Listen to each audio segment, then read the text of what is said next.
Канунсыз сүретті махкум етілген саяси мобюс Володимир Балух аляда жаза чекежек колонияға ерлештірілмеді. Ал азырда Русиядегі Тверь шәрінің бірінші тақиқа тевқифханясында болуна. Боқта Қырымлы адвокат Тарас Амельченко Қырым ақ уқу қорыжы группасына хабер етті.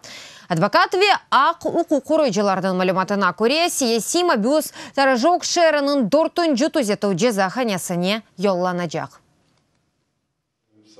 Қырым махкемесі Володимир Балухны сақтеве уйдурма қабатлардан себеп қарарнен 5 ел апиш жазасына махкум етті.